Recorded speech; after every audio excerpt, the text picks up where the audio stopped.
Jamuna Tiro Banachari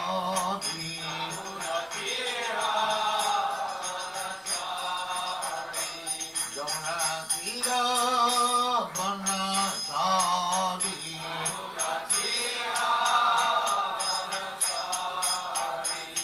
Jaya Radha Madhava Punya Bihari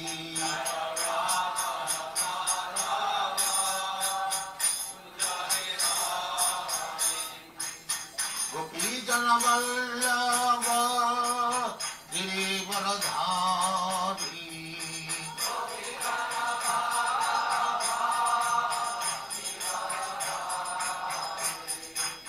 Gopi Jana Vallabha Girivaradhari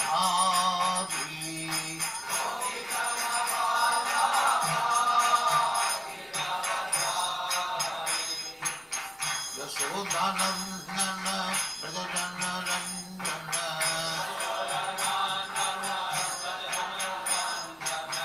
Yasodhanandana Brajajana Ranjana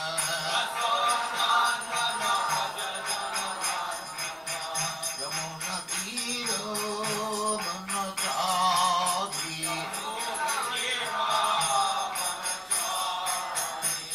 Yamuna Tiro Banachari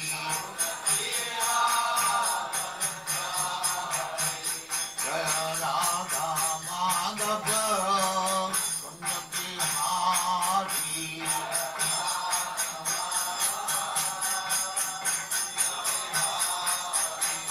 Jaya Radha Madhava Punya Bihari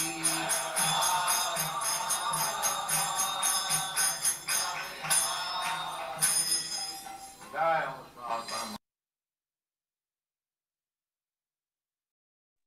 ओम नमो भगवते वासुदेवाय। ओम नमो भगवते वासुदेवाय। वासुदेवाय। ओम नमो भगवते वासुदेवाय। ओम नमो ओम भगवते नमो भगवते वासुदेवाय।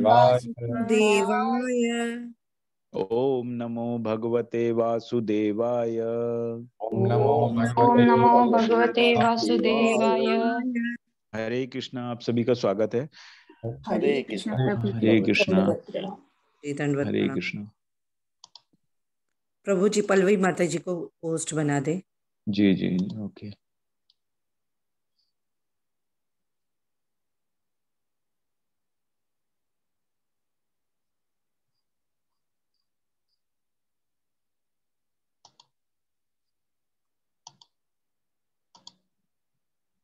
हरे कृष्णा।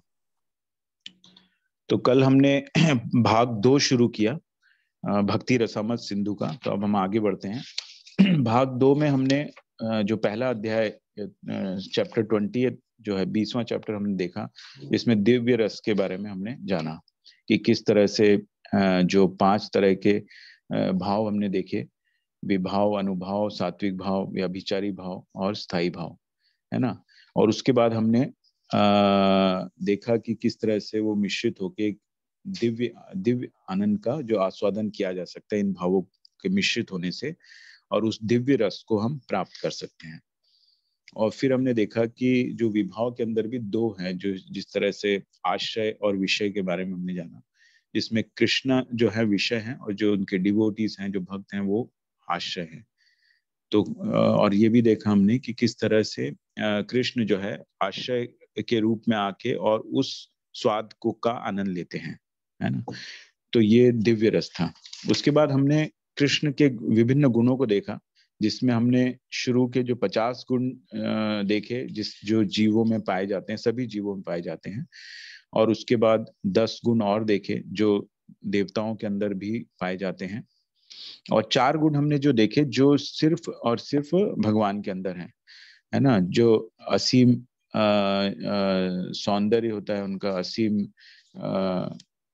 रूप है ना, और असीम जो लीलाएं करते हैं वो लीला माधुर्य, रूप माधुर्य, वेणु माधुर्य, है ना। तो इस तरह के हमने चार जो है उनके जो एक्स्ट्रा गुण जो हैं वो देखे हमने, जिसकी वजह से हम उनको भगवान मान सकते हैं। तो अब आगे बढ़ते हैं हम इसमें। इसके अंदर हमने बहुत सारे रस भी सुंदरता का वर्णन भी देखा हमने, जो गुणों के अंदर, कि उनके जो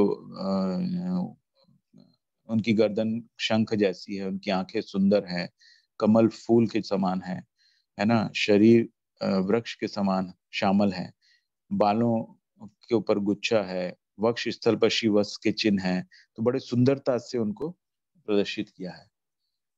कल मैंने आपको बताया था कि एक अष्टकम जो है उसके अंदर भी एक, मैं आपके साथ शेयर करता हूँ।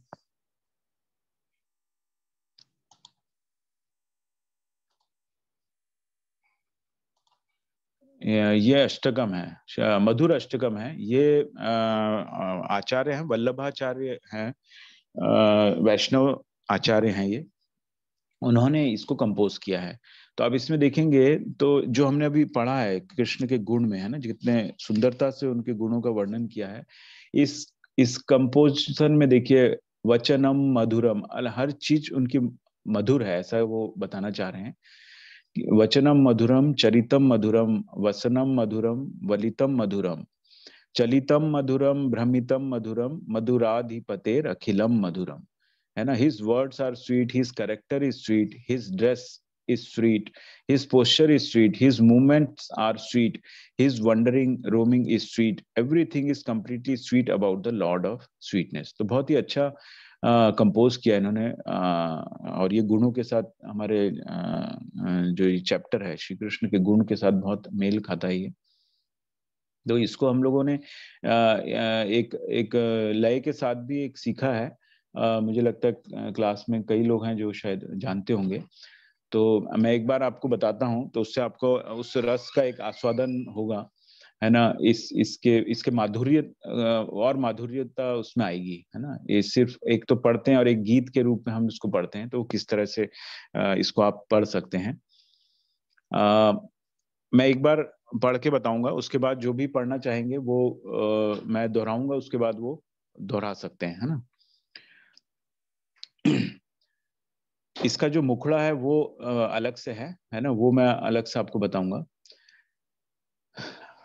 अधरम मधुरम अखिलम मधुरम, मधुराधिपतेरखिलम मधुरम। ये इसका बेस टोन है, और ये जो लास्ट के जो चार वर्ड हैं उसके अंदर है वो, है ना। एक बार और मैं रिपीट करूंगा। अधरम मधुरम अखिलम मधुरम, मधुराधिपतेरखिलम मधुरम।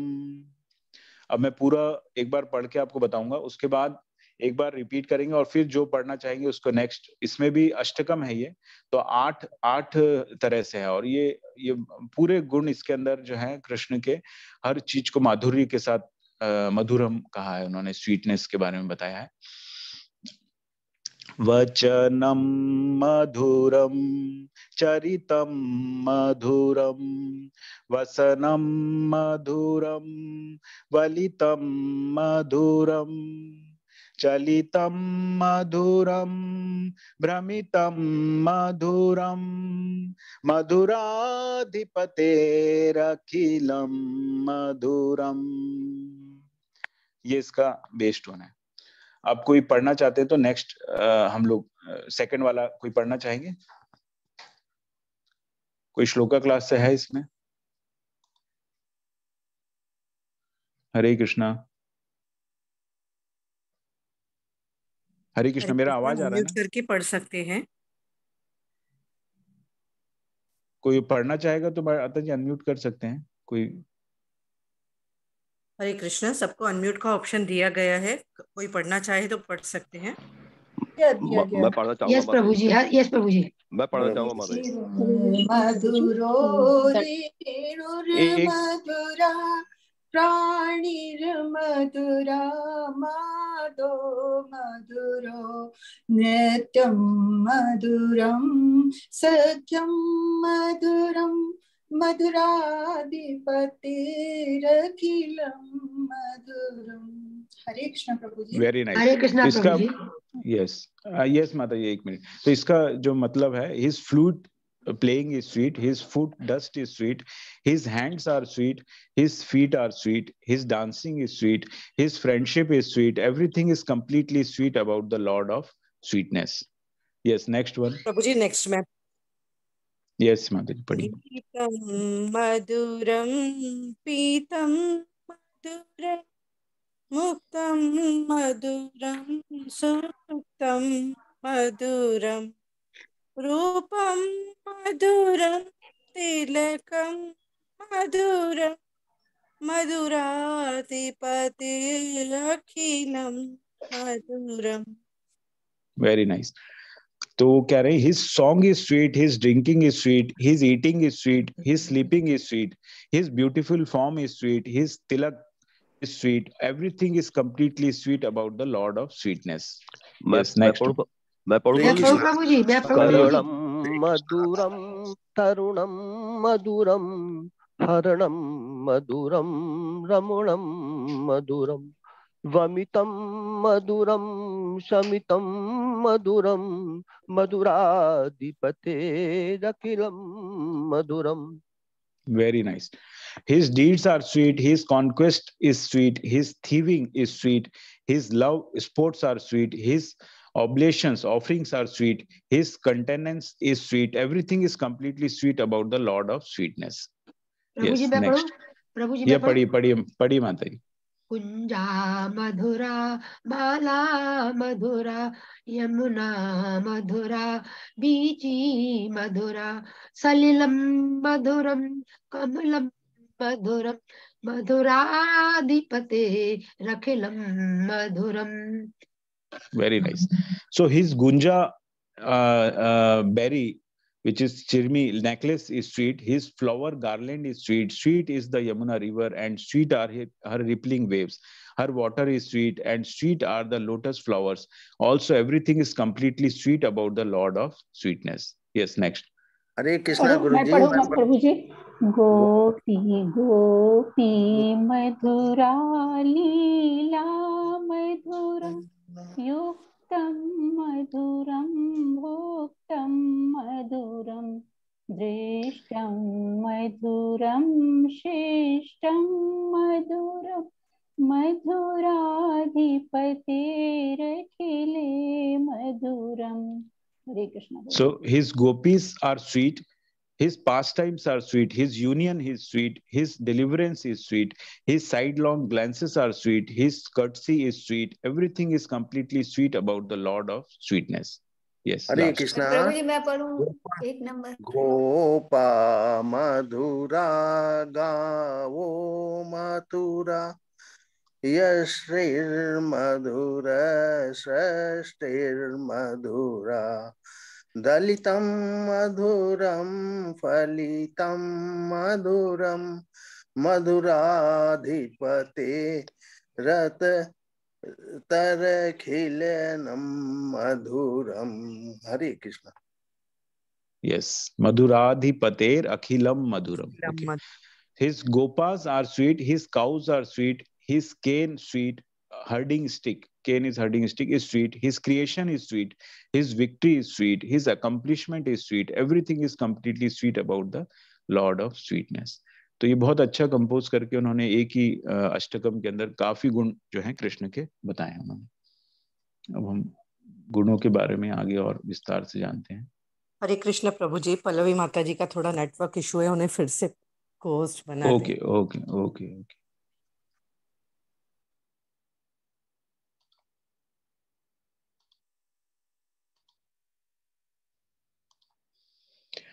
तो हम लोगों ने 10 गुण तक 64 में से 10 गुण हम लोगों ने कल पढ़े, है ना।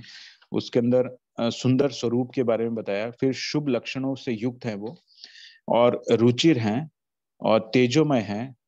रुचिर मतलब आकृष्ट करने वाले हैं, तेजोमय हैं काफी, और बलवान है, नित्य युवा है, अद्भुत भाषाविद हैं, सत्यवादी हैं, मधुर भाषी हैं और वाक्पटु हैं। ये 10 गुण हमने कल पढ़े थे। तो ये 64 गुण है। ऐसा नहीं कि हमको पता नहीं है कि भगवान में इतने गुण हैं, लेकिन जिस जिस पाथ पर हम लोग चल रहे हैं, जिस रास्ते पर हम चल रहे हैं, है ना, कभी हम लोग जैसे भौतिक जगत में भी देखते हैं तो कोई, मान लीजिए कोई नोन पर्सनैलिटी है, उसको आप जानते हैं तो आप में बड़ा गर्व होता है कि अरे वो उस चीफ मिनिस्टर को जानता है, वो उस स्टार को जानता है, तो आप, मैं उसको जानता हूँ, मैं उसको जानता हूँ। तो एक भौतिक जगत में इंसान को बड़ा गर्व सा महसूस होता है। तो वैसे ही ये भक्ति के रास्ते पे जब हम चल रहे हैं तो भगवान की भक्ति हम कर रहे हैं, तो भगवान के बारे में हम जान रहे हैं, है ना। तो क्योंकि हम लोग कनिष्ठ भक्त हैं, उतना, है ना, विश्वास है, उसके साथ बढ़ रहे हैं हम लोग श्रद्धा के साथ। तो ये हमको बहुत मदद करता है कि हम जो भक्ति कर रहे हैं, हमारे साथ भगवान है करके, है ना। तो उसमें आप जानते हैं कि एक शक्तिशाली जो व्यक्तित्व हैं उनके साथ हैं, है ना, जो पर्सनालिटी ऑफ गॉड हेड हैं, परमेश्वर हैं, जो वो हमारे साथ हैं। तो उनके बारे में जान रहे हैं हम लोग, है ना। तो उससे आपका जो विश्वास, दृढ़ विश्वास होता है। तो आगे बढ़ते हैं, सुपंडित से शुरू करते हैं। माता जी कौन पढ़ेंगे? हरे कृष्ण पल्लवी माता। हरे कृष्ण माता जी, मैंने कल पढ़ा था, आप पढ़ लीजिए माता जी। ओके, ठीक है माता जी। हरे कृष्ण। बनिए। सुपंडित। शील प्रभुपाद की जय। शील प्रभुपाद द्वारा तात्पर्य।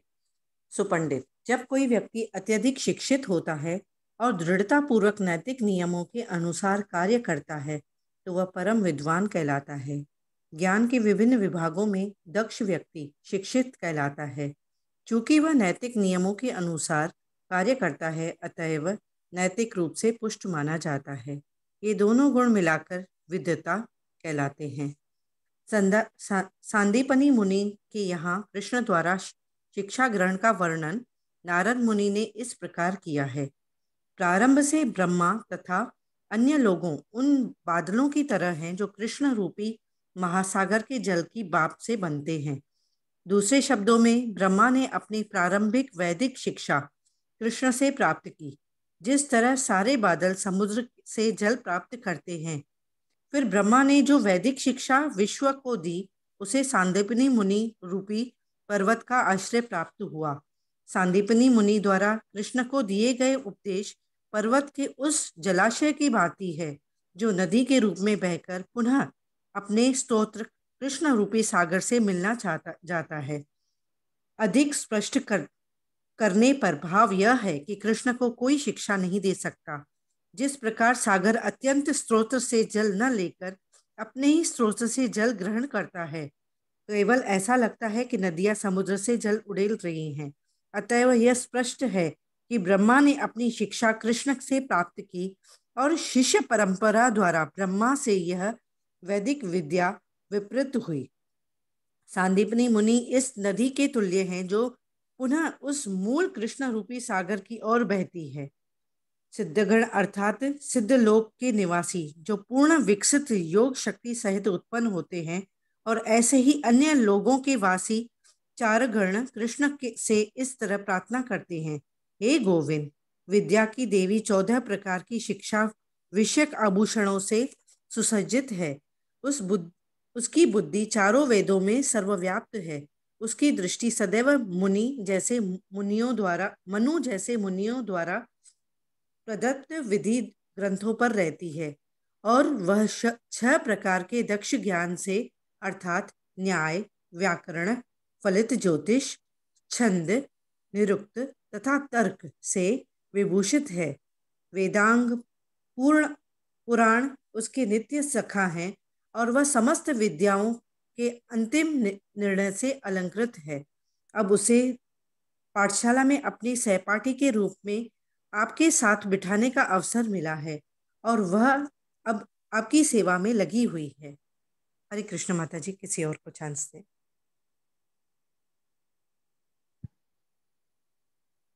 हरे कृष्णा। तो अभी हमने देखा कि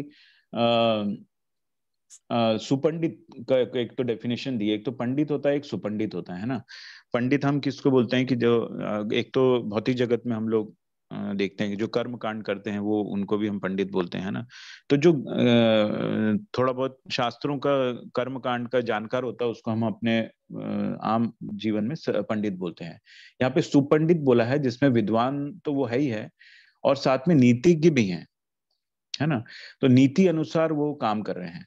तो दोनों को मिला के जो है सुपांडित्य हो जाता है, जिसमें इसमें जो बुक में उनको विद्वता कहा गया है। दोनों को मिलाकर विद्वत्ता कहलाते हैं। तो विद्वान भी हैं और नीतिज्ञ भी हैं वो, तो विद्वता हो गए है ना, और सुपांडित्य हो गए।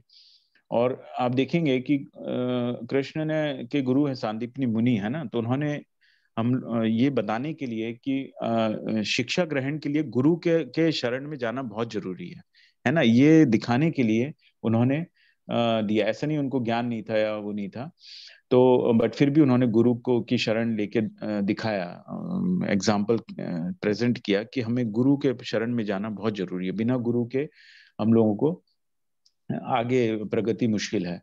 तो और ये जो है सागर, अभी सब कुछ तो कृष्ण से ही निकल रहा है ना। अब ब्रह्मा जी उत्पन्न हुए, है ना। ब्रह्मा जी को जब उत्पन्न हुए वो, तो उनको पता नहीं था क्या करना है, कैसे सृष्टि करना है।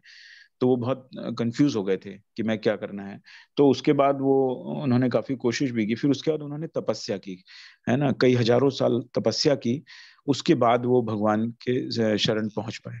और उसके बाद भगवान ने उनको ज्ञान दिया कि किस तरह से सृष्टि पैदा हुआ, ज्ञान उनके ऊपर उनको दिया, है ना। तो इस तरह से वो सागर से ही निकला है ना। ब्रह्मा जी ने फिर उसको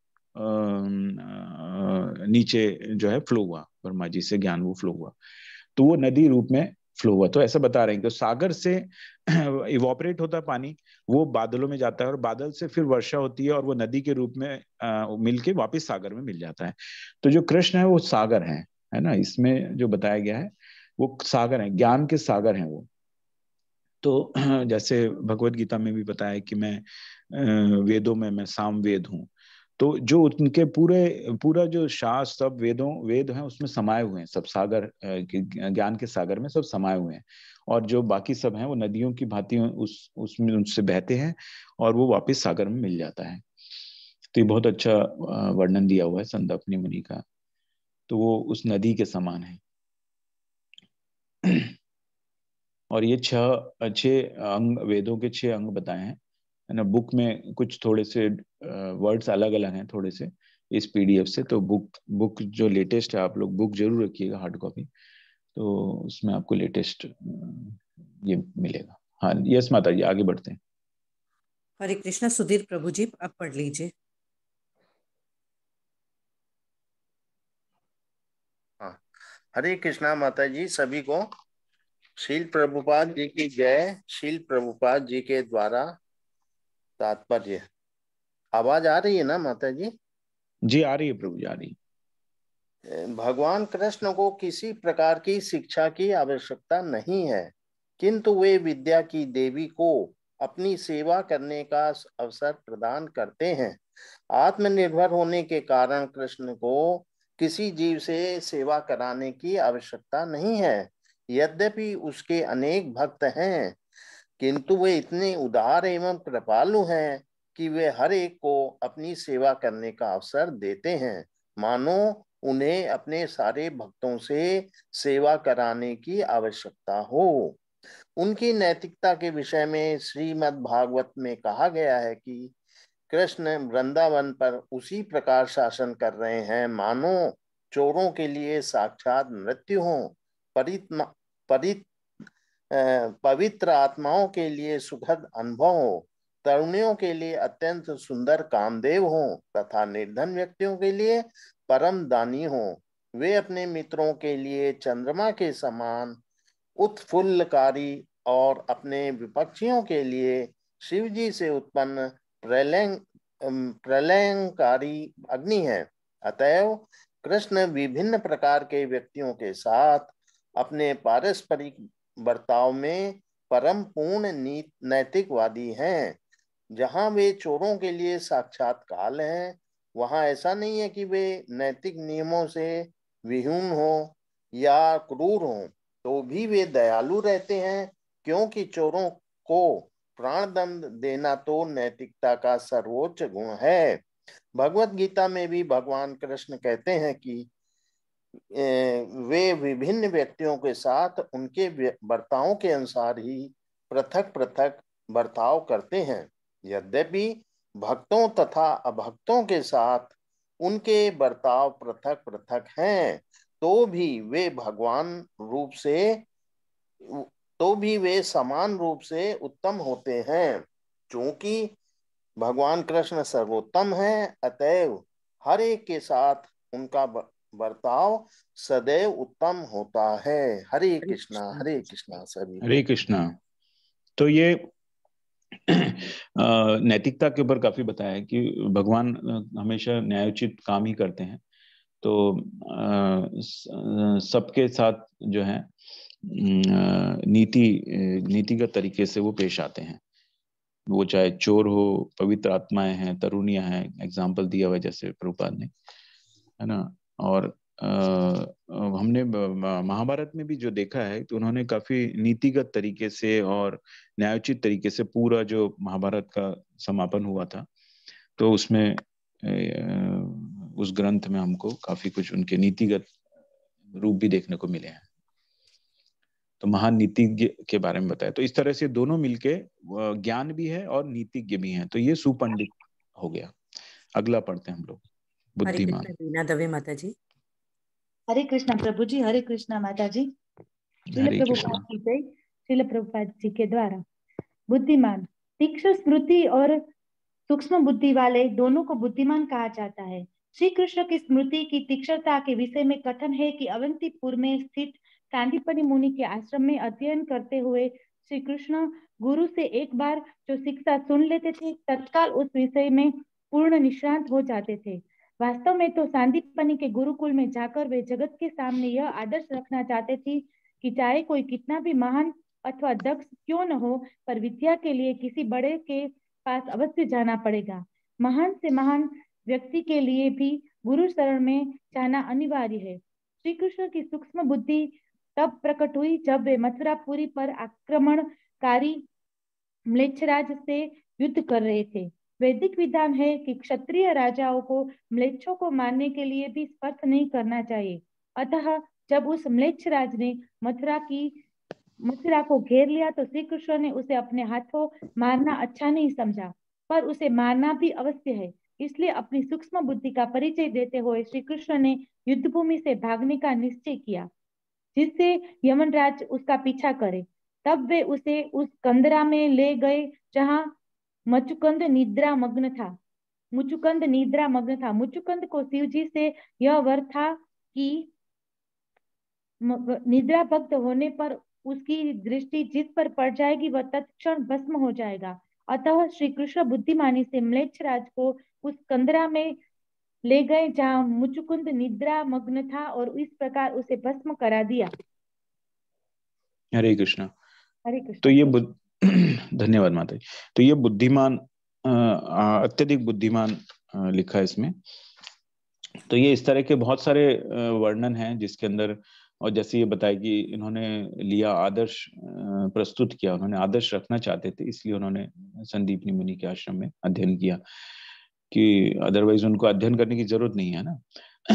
तो और ये बुद्धिमान किस तरह से इसका एग्जाम्पल दिया है कि ये जो म्लेच्छराज था ये अछूत थे, तो अछूत को स्पर्श नहीं करना ऐसा माना, और बिना अछुए उनको किस तरह से मारा जाए, तो ये ऐसा बुद्धिमानता का जो है प्रमाण दिया उन्होंने। तो ये इस तरह के बहुत सारे जो है एग्जाम्पल्स हैं, ये एक एग्जाम्पल है। आगे बढ़ते हैं। प्रतिभाशाली सुमन कुलर माता जी। हरे कृष्णा माता जी। सबको दंडवत प्रणाम, धन्यवाद। जो व्यक्ति अपने नए नए तर्कों से किसी भी प्रकार की विरोधी बात को काट सके वह प्रतिभावान कहलाता है। इस संबंध में भाग्यवली में एक श्लोक आता है जिसमें राधा तथा कृष्ण का वार्तालाप है कि एक दिन प्रातः काल जब कृष्ण राधा के पास आए तो राधा ने पूछा, हे केशव, इस समय आपका वास कहाँ है? संस्कृत शब्द के वास के 3 अर्थ होते हैं, निवास, सुगंध तथा वस्त्र। वास्तव में राधा रानी ने कृष्ण से पूछा था कि आपका वस्त्र कहाँ है, किंतु कृष्ण ने इसका अर्थ निवास कहते हुए राधा रानी को उत्तर दिया, हे मुग्धे, इस समय मेरा वास तुम्हारे सुंदर नेत्रों में है। इस पर राधा रानी बोली, अरे नटखट बालक, मैंने तुमसे तुम्हारे निवास के बारे में नहीं पूछा, मैंने तो तुम्हारे वास यानी वस्त्र के विषय में पूछा था। तब कृष्ण ने वास का अर्थ सुगंध लगाते हुए कहा, हे भाग्यशालिनी, मैंने तुम्हारे शरीर का संगीत्य प्राप्त करने के लिए अभी अभी सुगंध लगाई है। श्रीमती राधा ने पुनः कहा, कृष्ण ने पूछा, तुमने रात कहाँ बिताई? संस्कृत शब्द में यही मानव यमीनायम का अर्थ है रात में तथा उषित का अर्थ है बिताना, किंतु कृष्ण ने यमीना मुक्षित का संधि विच्छेदन यामिना तथा मुक्षित के रूप में किया, जिससे इसका अर्थ ये हो गया कि यामिनी अर्थात रात्रि के द्वारा उनका अपहरण हो गया था। इस पर कृष्ण ने राधा रानी को उत्तर दिया, हे राधा रानी, क्या यह संभव है कि रात मेरा अपहरण कर सके? वह राधा रानी के प्रश्नों का उत्तर इस चतुराई से दे रहे थे जिससे गोपियों में श्रेष्ठ राधा प्रफुल्लित हो उठी। हरे कृष्णा माता जी, धन्यवाद। हरे कृष्णा, है ना। तो ये कितना सुंदर वृत्तांत दिया हुआ है इसमें कि किस तरह से जो वार्तालाप हो रहा है उन भगवान और राधा रानी के बीच में, तो ये उनके प्रतिभावान गुण को बताता है ना। प्रतिभावान है, कितने प्रतिभावान थे, मतलब उसके कितने मीनिंग हो सकते हैं किसी वर्ड के, और कौन सा वर्ड उचित है उस समय में, वो प्रतिभावान बताता है गुण। आगे बढ़ते माता जी। विदग्ध। हरे कृष्णा। रश्मि जोशी माता जी। सॉरी माता जी, 1 मिनट, अनम्यूट कर रही थी तो। हाँ पढ़िए माता जी, अनम्यूट किया है। हरे कृष्ण माता जी। हरे कृष्णा प्रभु जी। हरे कृष्ण माता जी। 14 विदग्ध। कला तथा विकास विलास में अतिशय कुशल को विदग्ध कहा जाता है। ये विशेष गुण श्री कृष्ण के स्वरूप में प्रकाशित है। राधा रानी कहती हैं, ही सखी, कृष्ण कभी गीत रचते हैं, कभी विनोद करते हैं, कभी बंशी बजाते हैं, कभी नाचते हैं, मालाएं गूंथते हैं और कभी ऐसा मधुर श्रृंगार करते हैं मानो उन्होंने दूत में सब खिलाड़ियों को जीत लिया हो। इस प्रकार परमोच्च कला का विलास करते हुए श्री हरि अद्भुत क्रीड़ा कर रहे हैं। आगे पढ़े क्या? पढ़िए माता। पढ़ी 15 चतुर। एक साथ अनेक कार्य करने की सामर्थ्य वाले को चतुर कहते हैं। एक गोपी कहती है, हे सखियों, कृष्ण की चातुरी भरी क्रियाओं को तो देखो, ये नाना गोपी गीतों की रचना करके बोधन को आह्लादित कर रहे हैं तथा नेत्र प्रांतों के संचालन से गोपियों को प्रसन्न और अरिष्ट कर असुरों को भयभीत कर रहे हैं। प्रभु जी इसे और ऊपर कर दें। इस प्रकार नाना जीवों के साथ नाना प्रकार से वे पूरा आनंद उठा रहे हैं। 16 दक्ष। कठिन कार्य को भी सरलता से तत्काल कर देने वाला दक्ष है। श्री कृष्ण की दक्षता के संबंध में सुखदेव जी श्रीमद् भागवत में परीक्षित से कहते हैं, हे कुरुश्रेष्ठ, श्री कृष्ण ने सब योद्धाओं के नाना अस्त्रों को खंड खंड कर दिया। प्राचीन काल में जब धनुष बाण से युद्ध होते थे, एक दल बाण चलाता और विपक्ष अन्य बाण से उसका प्रतिकार करके परास्त करता। उदाहरण के लिए, यदि एक दल आकाश से जल की वर्षा करने, ऊपर कर दीजिए प्रभु जी, वाले पर्जन्य अस्त्र का प्रयोग करता, तो दूसरे दल को ऐसा अस्त्र चलाना पड़ता जिससे जल तत्काल मेघों में परिणित हो जाता। अतः उपरोक्त वाक्य से प्रकट होता है कि श्री कृष्ण शत्रु के बाणों का प्रतिकार करने में बड़े ही दक्ष हैं। इसी प्रकार रासलीला में जब प्रत्येक गोपी ने उनसे अपने ही साथ नृत्य करने की प्रार्थना की, तो श्री कृष्ण ने जितनी गोपियां थी उतने ही रूप धारण कर लिए। परिणामतः प्रत्येक गोपी ने उन्हें अपने साथ नाचते पाया। हरे कृष्ण प्रभु जी, धन्यवाद। हरे कृष्णा। तो ये 3 गुण हमने और देखे। विदग्ध, एक विदग्ध देखा, विदग्ध जो मतलब कलात्मक ढंग से बातचीत करके और वस्त्र धारण करते हैं, तो उसको विदग्ध कहते हैं। तो ये फिर हमने उनका चतुर गुण देखा, जो किस तरह से वो चतुराई से ग्वालों के ऊपर सुंदर गीत गाते हैं, गायों को भी अवलित करते हैं और गोपियों को भी प्रसन्न करते हैं और असुरों को से भी लड़ते हैं। तो ये चतुर मतलब मल्टीटास्किंग, वो एक ही समय में बहुत सारे टास्क एक साथ करते थे, तो चतुर गुण था उनका। फिर वो दक्ष थे, है ना। वो चाहे युद्ध क्षेत्र में हो, जैसे उन्होंने बताया कि जिस तरह से कोई जिस तरह का शस्त्र प्रयोग करता था, उसी तरह का उसको काउंटर करने के लिए वो उसी तरह का शस्त्र छोड़ते थे ताकि उसको काउंटर हो। तो इस तरह से वो युद्ध में भी दक्ष थे, है ना। तो ये 3 गुण हमने देखे। आगे देखते हैं कृतज्ञ। हरे कृष्ण। सुषमा माता जी। हरे कृष्ण माता जी। प्रभु जी हरे कृष्णा। हरे कृष्ण प्रभुपाद माता जी जी। की जय। प्रभुपाद जी के द्वारा कृतज्ञ। जो व्यक्ति अपने मित्र के लाभप्रद कार्यों से सचेत रहता है और उसकी सेवा को कभी नहीं भूलता, वह कृतज्ञ कहलाता है। महाभारत में कृष्ण कहते हैं, जब मैं द्रौपदी से दूर था तो उसने हे गोविंद कहकर पुकारा। उसकी इस पुकार ने तो मुझे उसका ऋणी बना दिया और वह ऋण भार मेरे हृदय में क्रमशः बढ़ता जा रहा है। कृष्ण को ये वाक्य इसका प्रमाण है। कृष्ण का ये वाक्य इसका प्रमाण है कि भगवान को हे कृष्ण हे गोविंद के संबोधन से किस तरह प्रसन्न किया जा सकता है। हरे कृष्ण कृष्ण कृष्ण हरे हरे, हरे राम राम राम हरे हरे, ये महामंत्र भी भगवान तथा उनकी शक्ति का संबोधन है। अतः ऐसे व्यक्ति के प्रति जो भगवान तथा उनकी शक्ति को संबोधित करने में निरंतर लगा रहता है, हम ये कल्पना कर सकते हैं कि भगवान कितने कृतज्ञ हैं। भगवान द्वारा ऐसे भक्त को भूल पाना असंभव है। इस श्लोक में स्पष्ट कहा गया है कि जो भगवान को संबोधित करता है वह उनका ध्यान तुरंत आकृष्ट कर लेता है और वे सदैव उसके कृतज्ञ बने रहते हैं। दृढ़ संकल्प। जो व्यक्ति विधानों का पालन करता है और व्यवहारिक कार्य के द्वारा अपने वचनों को पूरा करता है, वह दृढ़ संकल्प कहलाता है। जहां तक भगवान के दृढ़ निश्चय का संबंध है, हरिवंश में उनके व्यवहारों का उदाहरण मिलता है। यह स्वर्ग के राजा इंद्र से पराजित पुष्प को बलपूर्वक छीन लिए जाने पर कृष्ण के साथ युद्ध के विषय में है। परिजात एक प्रकार का कमल का पुष्प है जो स्वर्गलोक में खिलता है। एक बार कृष्ण को रानी सत्यभामा ने इस पुष्प के लिए इच्छा प्रकट की तो कृष्ण ने लाकर देने का वचन दे दिया, किंतु इंद्र ने अपना पारिजात पुष्प देने से मना कर दिया।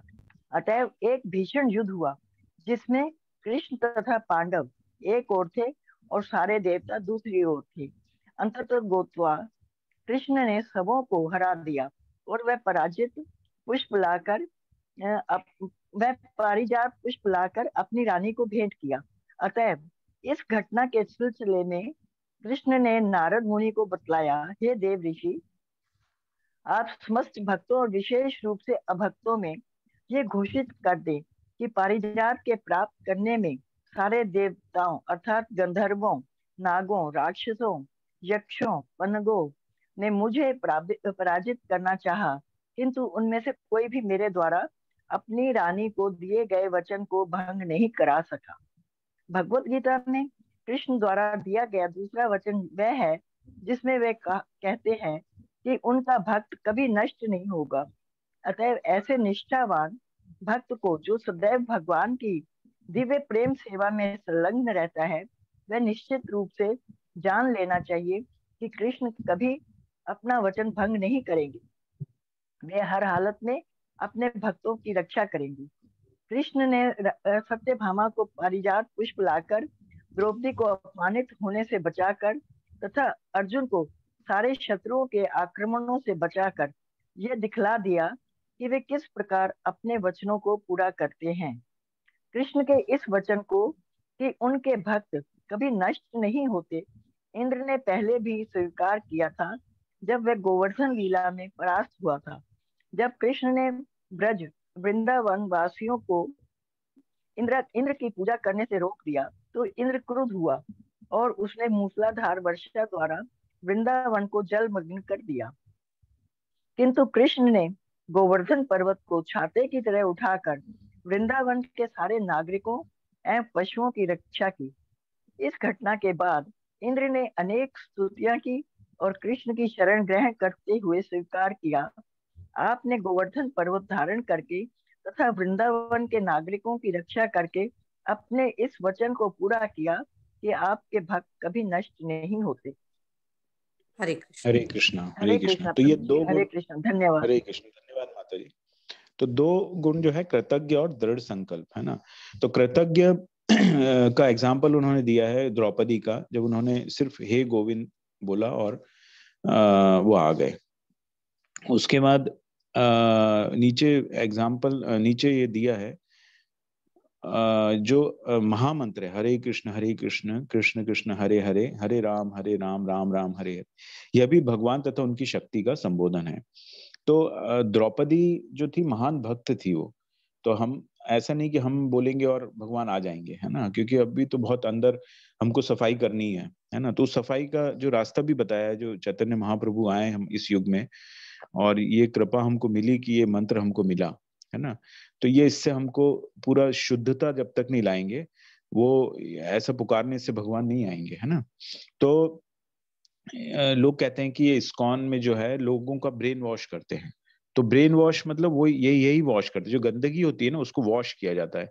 वो कैसे वॉश होता है, ये जो महामंत्र है, ये महामंत्र का जितना जाप करते हैं उससे उसका वॉशिंग होती है ना। उसके दिमाग में जो गंदगी भरी हुई है वो वॉश होता है। तो इस तरह से वो ब्रेन वॉश होता है और फिर वो शुद्ध होता है ना। तभी भगवान कृतज्ञ होते हैं, ऐसे भगवान कृतज्ञ नहीं होंगे ना। आपके मन में गंदगी भरी है, मैल भरा हुआ है, क्लेश है, दूसरों से संभाव नहीं है ना, तो वो कैसे जाएगा धीरे धीरे।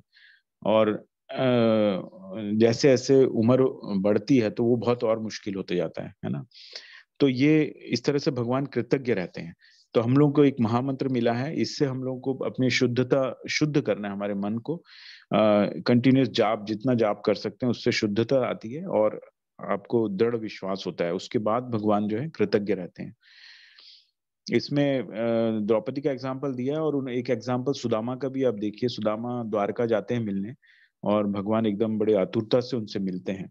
सुदामा जाने के पहले उनको बड़ा दुख सा होता है कि मैं अपने मित्र के लिए क्या ले जाऊं, वो तो द्वारकाधीश हैं, है ना, द्वारका के राजा हैं वो।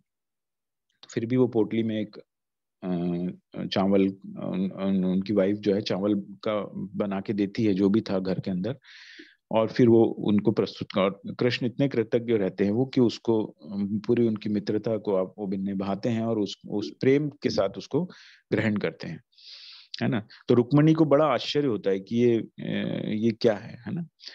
तो इस तरह के एग्जाम्पल भगवान ने दिए हैं जिससे वो उनकी कृतज्ञता प्रकट होती है। फिर वो दृढ़ संकल्प हैं, तो उन्होंने द्रौपदी का मदद की, अर्जुन की मदद की। जो भक्त होते हैं उनकी वो मदद करते हैं, मदद करने के लिए दृढ़ संकल्प है वो।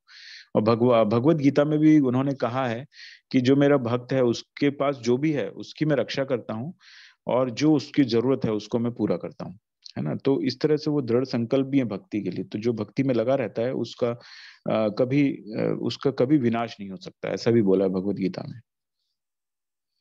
आगे बढ़ते हैं। 19वां। सोनिया माता जी। हरे कृष्ण माता जी। श्रील प्रभुपाद जी की जय। तात्पर्य श्रील प्रभुपाद जी के द्वारा।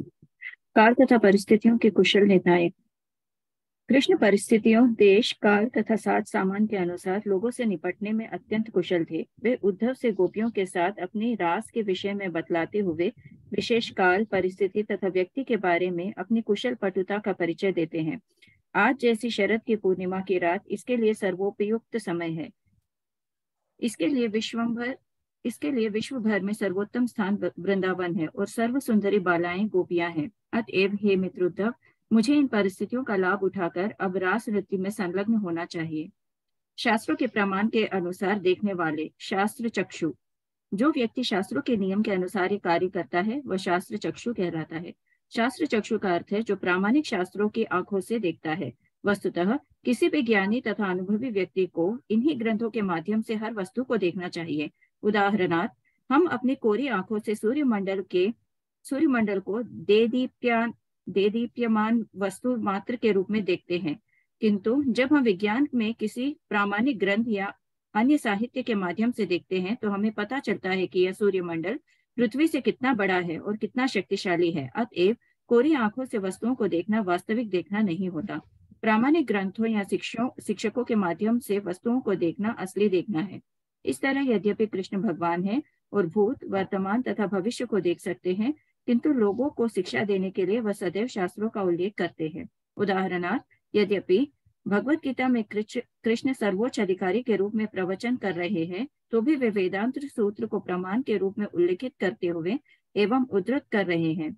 श्रीमद् भागवत में एक कथन है जिसमें एक व्यक्ति व्यंग्य पूर्वक कहता है कि कंस के शत्रु कृष्ण को शास्त्र चक्षु कहा जाता है, किंतु अपनी प्रामाणिकता स्थापित करने के लिए वे गोपियों को ही देखने में लगे हुए हैं, जिससे गोपियां मदांध हो चली है। आगे पढ़ो प्रभु जी। यस पढ़िए माता जी। पवित्र। परम पवित्रता दो प्रकार की होती है। प्रथम प्रकार की पवित्रता होने पर मनुष्य किसी पापी का उद्धार कर सकता है। दूसरी प्रकार की पवित्रता होने पर कोई ऐसा काम नहीं करता जो अपवित्र हो।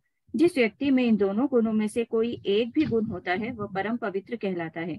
कृष्ण दोनों है। वे सभी पापी बद्धात्माओं का उद्धार कर सकते हैं और साथ ही ऐसा कोई काम नहीं करते जिससे वे दूषित हो सके। इस संदर्भ में विदुर ने अपने बड़े भाई धृतराष्ट्र को पारिवारिक संबंधों से विरक्त कराने के प्रयास में कहा था, हे बंधु, आप सर्वप्रथम अपने मन को उन कृष्ण के चरणारविंद में स्थिर करें जिनकी पूजा बड़े बड़े ऋषियों मुनियों द्वारा सुंदर विद्वता पूर्ण छंदों से की जाती है। कृष्ण समस्त उद्धारकों में सर्वोपरि है। निस्संदेह शिव तथा ब्रह्मा जैसे बड़े बड़े देवता हैं, किंतु उद्धारक के रूप में उनका पद कृष्ण की कृपा पर निर्भर करता है। अतः विदुर ने अपने ज्येष्ठ भ्राता धृतराष्ट्र को एकमात्र कृष्ण में चित्त स्थिर करने और उनकी पूजा करने की सलाह दी। यदि कोई कृष्ण के नाम का ही कीर्तन करे तो यह पवित्र नाम उनके हृदय में प्रखर सूर्य की भांति उदित होगा और सारे अज्ञान रूपी अंधकार को भगा देगा। इसलिए विदुर ने धृतराष्ट्र को सलाह दी कि वे सदैव कृष्ण का चिंतन करें, जिससे पाप कर्मों की कल्मश राशि तुरंत धुल जाए। भगवत गीता में भी अर्जुन ने कृष्ण को परम ब्रह्म परम धाम पवित्रम कहा है। कृष्ण की चरम पवित्रता प्रदर्शित करने वाले अन्य अनेक दृष्टांत है। हरे कृष्ण प्रभु जी। हरे कृष्ण। तो ये तीन गुण और देखे हम लोगों ने। काल और परिस्थितियों के कुशल निर्णायक हैं, और शास्त्रों के शास्त्र चक्षु हैं, वो शास्त्रों के प्रमाण के अनुसार देखने वाले हैं। और पवित्रता, ये पवित्रता जो है, इसमें शुचि लिखा हुआ है पीडीएफ में। तो पवित्रता के अंदर जैसे अभी हम लोग देख रहे थे कि जो महामंत्र से ही हमारे अंदर शुद्धता आ सकती है ना। इसके अलावा कोई चारा नहीं है हमारे पास। कलयुग के अंदर हमारे पास पवित्रता लाने का या शुद्धता लाने का और कोई उपाय नहीं है ना। कंटिन्यूअस निरंतर है ना, अनंत चेता सततम हमेशा चिंतन करना है भगवान का। तो कैसे करना है ना। तो भगवान का जाप है। तो जैसे आपको इसमें रस आने लगता है तो वो कर सकते हैं। आज एकादशी थी। कई ग्रुप्स में मैसेजेस थे कि आप मॉर्निंग में मंगल आरती के बाद 2 घंटे जो है नामनिष्ठ प्रभु जी के साथ आप जाप करेंगे। एकादशी में ऐसा संकल्प लिया है कि हर एकादशी पे आप मॉर्निंग में 2 घंटे जाप करेंगे। तो इससे आपको एक तो संग मिलता है, भक्तों का संग मिलता है, और एक ब्रह्म मुहूर्त में आप करते हैं तो उसका एक रस मिलता है आपको। तो वो उससे शुद्धता और आती है ना, पवित्रता और आती है। तो वो धीरे धीरे आपके अंदर ऐसा होगा कि आप कंटिन्यूअस फिर निरंतर चिंतन करते रहेंगे, और जब मौका मिलेगा तब आप उसका जाप करेंगे। तो ये पवित्रता का मूल वो है। आगे बढ़ते हैं। अशोक प्रभु जी। हरे कृष्णा। अशोक प्रभु जी कहाँ गए? प्रभु जी आपने हैंड डाउन कर दिया। हरे कृष्ण प्रभु। हरे कृष्ण माता जी। हरे कृष्ण प्रभु जी। हरे कृष्ण प्रभु। स्थिर, जो अभीष्ट फल की प्राप्त होने तक निरंतर कार्यशील रहता है वो स्थिर है। सेमंता मणि को खोजते समय श्री कृष्ण ना तो वन में ऊपर कर दिए प्रभु जी। नहीं, ऊपर वशी पढ़ना है प्रभु जी। वशी प्रभु जी वंशी पढ़ना। सॉरी आत्मा संयम। 22वां वशी। जिसने अपनी इंद्रियों को जीत लिया है उसे वशी अर्थात जितेंद्रिय कहा जाता है। श्रीमद् भागवत में उल्लेख है, श्री कृष्ण की सभी 16,000 स्त्रियां इतनी अनिंद सुंदरी थी कि उनके उद्दाम भाव, मनोहर व हास और लज्जा को देखकर शिव आदि देवों का मन भी मोहित हो जाता था। परंतु अपने इस कमनीय हाव भाव से भी कहाँ गया निकल गया। प्रभु जी मिडल में हाव भाव 16,000 दिख रहा है ना। अतः श्री कृष्ण सर्वोत्तम जनेन्द्रिय है और ये भगवत गीता में भी स्वीकृत है, जहाँ उन्हें ऋषिकेश इंद्रियों का स्वामी कहा गया है। स्थिर, जो अभीष्ट फल की प्राप्त होने तक निरंतर कार्यशील रहता है वो प्रभु स्थिर जी है। ये पढ़ा नहीं आपने पूरा प्रभु जी, ये पैराग्राफ बीच में छूट गया था। अच्छा प्रभु, मैं दोबारा पढ़ता हूँ प्रभु जी। हाँ। उनके उद्यम भाव, मनोहर ह्यास, लज्जा और देखकर शिव आदि देवों का मन भी मोहित हो जाता था। तुरंत अब इस अपनी हाव भाव से भी श्री कृष्ण के चित्त को तनिक भी विचलित नहीं कर सके। श्री कृष्ण की 16,000 स्त्रियों में से प्रत्येक यही समझती थी कि वो उसकी कमनीयता पर मुग्ध है, पर वास्तव में ऐसा न था। अतः श्री कृष्ण सर्वोत्तम जनेन्द्रिय है और ये भगवत गीता में भी स्वीकृत है, जहाँ उन्हें ऋषिकेश इंद्रियों का स्वामी कहा गया है। जितेंद्रिय है प्रभु जी। अतः श्री कृष्ण सर्वोत्तम जितेंद्रिय। माता जिनेन्द्रिय लिखा, इसलिए मैं जिनेन्द्रिय पढ़ दिया, सॉरी। यस में जिनेन्द्रिय लिखा हुआ है एक्चुअली। जी माता, इसीलिए जितेंद्रिय पढ़ा मैंने। 23वां स्थिर, जो अभीष्ट फल की प्राप्त होने तक निरंतर कार्यशील रहता है वो स्थिर है। सेमंतन मणि को खोजते समय श्री कृष्ण न तो वन में घुसने से घबराए और न ऋक्षराज जाम्बवान के स्थान में घुसने से भय से उन्हें चिंता हुई। वन स्थिरता पूर्वक मणि को प्राप्त करके ही द्वारका को लौटे। 24 दांत, जो पुरुष उचित होने पर दुस्सह कष्ट को भी सहन कर लेता है वो दांत है। जिस समय श्री कृष्ण गुरुकुल में भी निवास कर रहे थे तो कोमलांग होते हुए उन्होंने गुरु सेवा में होने वाले क्लेश को सहर्ष सहन किया। शिष्य का कर्तव्य है कि कष्टों को गिने बिना निश्चल भाव के साथ सब प्रकार से गुरु की सेवा करे। गुरुकुल में रहते हुए शिष्य को द्वार द्वार से भिक्षा करके गुरु को समर्पित करनी होती है। प्रसाद ग्रहण के समय गुरु एक एक शिष्य को पुकारते हैं। यदि किसी कारणवश वे किसी शिष्य को प्रसाद के लिए बुलाना भूल जाए तो शास्त्रों में विधान है कि अपने आप भोजन करने के स्थान पर उस दिन उपवास ही करना चाहिए। ऐसे बहुत से विधान हैं। श्री कृष्ण कभी कभी वन में ईंधन लाने भी जाते हैं। हरे कृष्ण प्रभु जी, आगे पढ़ना है क्या? पढ़ी। क्षमाशील, जो अपने विरोधी के सब अपराधों को सहन करता है वो क्षमाशील कहलाता है। भगवान श्री कृष्ण की क्षमा का वर्णन महाभारत में है, जब उन्होंने शिशुपाल का वध किया था। शिशुपाल चेदी का राजा था। श्री कृष्ण का मौसेरा भाई होते हुए भी वो उनसे सदा द्वेष करता रहता। जब भी वे मिलते शिशुपाल श्री कृष्ण का अपमान करता और यथाशक्ति अपशब्द कहता।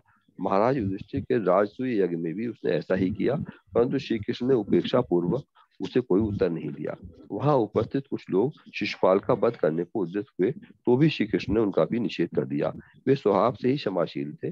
प्रसिद्ध है कि सिंह में की गर्जना को सुनकर हुंकार करता है, वो श्रृंगारों को शब्द को सुनकर नहीं। श्री यमुनाचार्य श्री कृष्ण की क्षमाशीलता की स्तुति करते हुए कहते हैं, हे रघुवर, शरणागत समझकर आप जानकी के चरण में चोट मारने वाले उस काक के प्रति भी दयालु बन गए। एक समय देवराज इंद्र ने काक रूप में भगवान राम की अर्धांगिनी जानकी के चरण में घाव कर दिया। जगन माता सीता के इस अपमान को देखकर श्री राम तत्काल उस उद्धत काक का वध करने को उद्यत हो गए, परंतु वो त्राहि त्राहि करता हुआ उनके चरणों में गिर पड़ा। अतः भगवान ने उसे क्षमादान किया। श्री यमुनाचार्य आगे कहते हैं कि श्री कृष्ण की क्षमाशीलता भगवान राम से भी विशेष है। शिशुपाल 3 जन्मों से लगातार उनका अपमान कर रहा था, फिर भी श्री कृष्ण इतने क्षमाशील है कि उन्हें शिशुपाल को सायुज्य ऊपर कीजिए मुक्ति प्रदान की। इससे सिद्ध हो जाता है कि भगवान ब्रह्म ज्योति में लीन होना, जो अद्वैतवादियों का लक्ष्य है, बहुत कठिन कार्य नहीं है। शिशुपाल जैसे लोग जो जन्म जन्म में श्री कृष्ण का अपराध करते हैं उन्हें तक ये मुक्ति मिल सकती है। हरे कृष्ण प्रभु जी, हरे कृष्ण, धन्यवाद। तो ये 5 गुण हमने और देखे। आत्म संयमी है, वो अपनी इंद्रियों को पूरी तरह वश में कर लिया उन्होंने, है ना। जितेंद्रिय है, आत्म संयमी कहा है, और इनको ऋषिकेश भी कहा है क्योंकि वो इंद्रियों के स्वामी है। तो आत्म संयमी है, स्थिर है, सहिष्णु है ना, और क्षमाशील है। तो क्षमाशील के भी 2 एग्जाम्पल उन्होंने दिए, शिशुपाल का दिया और यमुनाचार्य भी उनसे का भी एग्जाम्पल दिया उन्होंने। तो इस तरह से ये 5 गुण मिलके, तो ये 25 गुण हमने देखे जो भगवान के अंदर हैं, और यही गुण हमारे अंदर भी है। तो जो डिफरेंट है वो 4 गुण, जो आखिरी के 4 हैं, 64 में 4 गुण अलग हैं। तो हमें इन गुणों को के अंदर हमारा प्री प्रोग्राम है, ये सब गुण अंदर ही हैं, लेकिन उसको यूज करना है, कैसे यूज करना है ना, कैसे विकसित करना है, ये इम्पोर्टेंट है उसके अंदर। आगे भी ले लेते हैं, 2-3 गुण और लेते हैं। गंभीर। हरे कृष्ण। पूनम अखिलेश कुमार माता जी। हरे कृष्णा प्रभु जी। हरे कृष्णा माता जी। गंभीर, जो पुरुष अपने मनोभाव को सबसे प्रकट नहीं करता अथवा जिसके मन का आशय जानना बड़ा कठिन हो, वह गंभीर कहा जाता है। जब ब्रह्मा से भगवान श्री कृष्ण का अपराध बन बैठा तो उसने क्षमा याचना की, परंतु उत्तम स्तुति करने पर भी यह नहीं समझ सका कि श्री कृष्ण तुष्ट हो गए या अब भी रुष्ट है। भाव यह है कि श्री कृष्ण ने गंभीरता का परिचय देते हुए ब्रह्म स्तुति पर ध्यान नहीं दिया। गंभीरता का एक अन्य उदाहरण राधा रानी से श्री कृष्ण के प्रेम विलास में है। श्री कृष्ण राधा से अपने प्रेम के विषय में इतने गंभीर रहते हैं कि उनके अग्रज और चिरसंगी बलराम जी तब उनके मन के भाव को नहीं जान पाते। धृतिमान, जिसकी सब इच्छाएं पूर्ण हो चुकी है, इसलिए जो आत्मा में ही संतुष्ट रहता है और शोक का महान कारण होने पर भी शांति बना रहता है, वह धृतिमान है। श्री कृष्ण की पूर्ण इस प्रहत्व का एक उदाहरण वह घटना है जब वे अर्जुन भीम के साथ मगध राज जरासंध को चुनौती देने के गए और श्री कृष्ण ने जरासंध वध का पूर्ण श्रेय भीम को दिया। इससे स्पष्ट है कि श्री कृष्ण यश की इच्छा कभी नहीं करते, यद्यपि वास्तव में उनसा यशों में दूसरा कोई नहीं हो सकता। शोक का कारण होने पर भी शांत रहने का गुण तब प्रकट हुआ जब शिशुपाल उन्हें अपशब्द कह रहा था। इस पर वहां विद्यमान सभी राजा और ब्राह्मण शुद्ध होकर तत्काल उत्तम स्तुतियों से श्री कृष्ण को प्रसन्न करने लगे, परंतु उन सबको श्री कृष्ण में कुछ भी शोक दृष्टिगोचर नहीं हुआ। आगे पढ़ना है माता जी। नहीं माता जी। हरे कृष्णा। पूनम बिंदल माता जी। हरे कृष्ण। हरे कृष्णा प्रभु जी। समता, जो राग द्वेष साउंड आ रहा है माता जी, आपका कुछ डिस्टरबेंस है। हरे कृष्ण। संतोषी गुप्ता माता। हरे कृष्ण माता जी। हरे कृष्ण प्रभु जी। आवाज आ रही है माता जी? आ रही माता जी। समता, श्री प्रभुपाद जी की जय। श्री प्रभुपाद जी के द्वारा जो राग द्वेष से मुक्त हो उसे सम कहते हैं। श्री कृष्ण की समता का उदाहरण श्रीमद् भागवत में कालीय दमन लीला में है। काली दमन लीला में है। जिस समय भगवान श्री कृष्ण कालिये को दंडित कर रहे थे, तब उसकी स्त्रियां भगवान के आगे कर यह विनती करने लगी, हे नाथ, हमारे इस पाप आत्मा पति कालिये नाग को आपने जो दंड दिया है वह सर्वथा योग्य ही है, क्योंकि सब प्रकार से आसुरी जीवों का निग्रह करने के लिए आपका अवतार हुआ है। हम जानती हैं कि आप अपने शत्रुओं और पुत्रों को समान समझते हैं, इसलिए हे प्रभु, आपने इस अधम का दमन इसके कल्याण के लिए ही किया है। एक अन्य स्तुति में कहा है, हे कृष्ण, हे यदुवर, आप इतने समदृष्टा हैं कि यदि शत्रु योग्य हो तो उसका भी सम्मान करते हैं और पुत्र भी दुष्ट है तो उसके लिए भी दंड का विधान करते हैं। यही आपका कार्य है, क्योंकि आप संपूर्ण ब्रह्मांडों के रचयिता हैं। आप सब प्रकार के पक्षपात से रहित हैं। यदि किसी को आपकी कोई चेष्टा विषम प्रतीत हो तो निश्चित रूप से यह केवल उसका भ्रम है।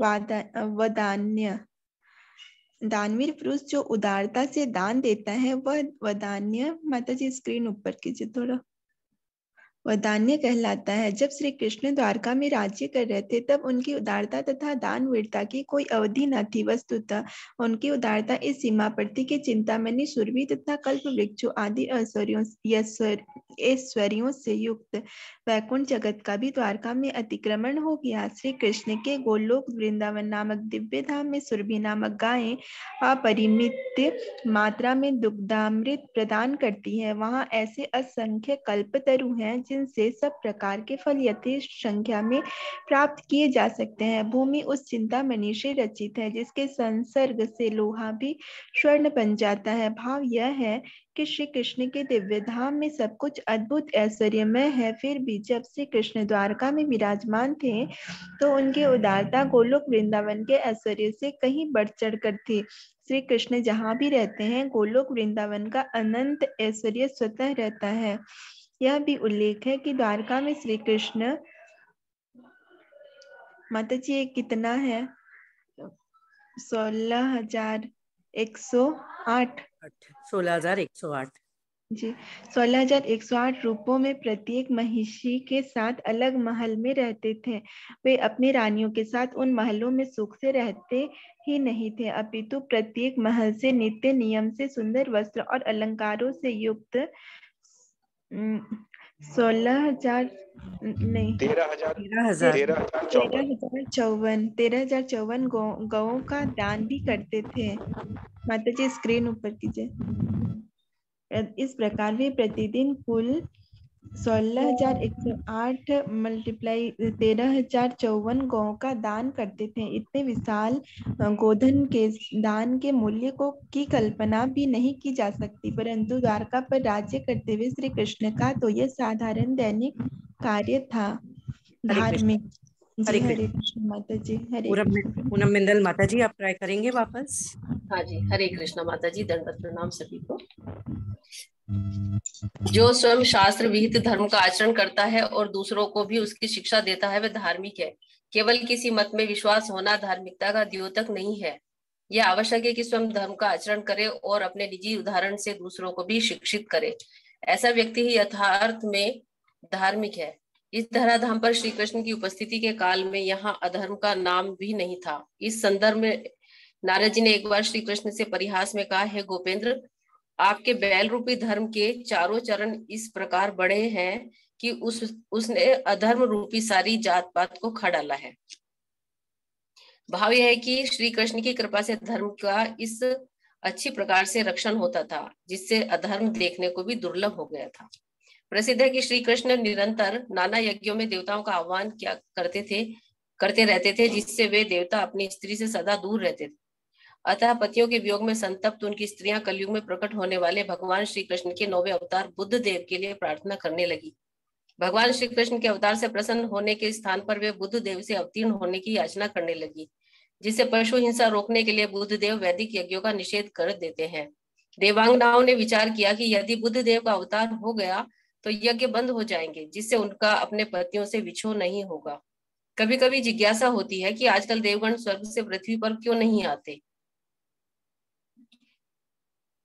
इसका सीधा सा उत्तर यह है कि जब से भगवान बुद्ध ने प्रकट होकर पशु हिंसा रोकने के लिए यज्ञ अनुष्ठान का निषेध किया है, तब से यज्ञ विधि का लोप हो गया है। अतः अब देवता यहाँ नहीं आते। हरे कृष्णा। हरे कृष्ण माता जी, हरे कृष्ण। बहुत सारे गुण देखे और इनके इन गुणों का अंदर काफी एग्जाम्पल्स दिए हुए हैं। तो जो हम लोग जैसे वृंदावन जाते हैं तो वहाँ जो अभी एक कालिया नाग का जो वृत्तांत दिया हुआ है, तो वहां पर बहुत अच्छा एक उन्होंने बनाया है, तो जिससे आपको इन साक्ष्य भी प्रस्तुत होते हैं कि ये सब गुणों का जो उन्होंने प्रदर्शन किया है इसके साक्ष्य भी हैं वहां पर, है ना। तो इस तरह से हमने 30 गुण और देखे और ये चैप्टर यहाँ पर खत्म हो गया, 21वां चैप्टर। अगली बार हम 22वां लेंगे। ओम अज्ञानतिमिरान्धस्य ज्ञानाञ्जन शलाकया चक्षुरुन्मीलितं येन तस्मै श्री गुरुवे नमः। नमो विष्णुपादाय कृष्णपृष्ठाय भूतले श्रीमते भक्तिवेदांत स्वामिनिति नामिने। नमस्ते सारस्वती देवे गौरवाणी प्रचारिणे निर्विशेष शून्यवादी पाश्चात्य देश तारिणे। जय हो श्री कृष्ण चैतन्य प्रभु नित्यानंद, श्री अद्वैत गदाधर श्रीवासादि गौर भक्त वृंद। हरे कृष्ण कृष्ण कृष्ण हरे हरे, हरे राम राम राम हरे हरे। हरे कृष्ण।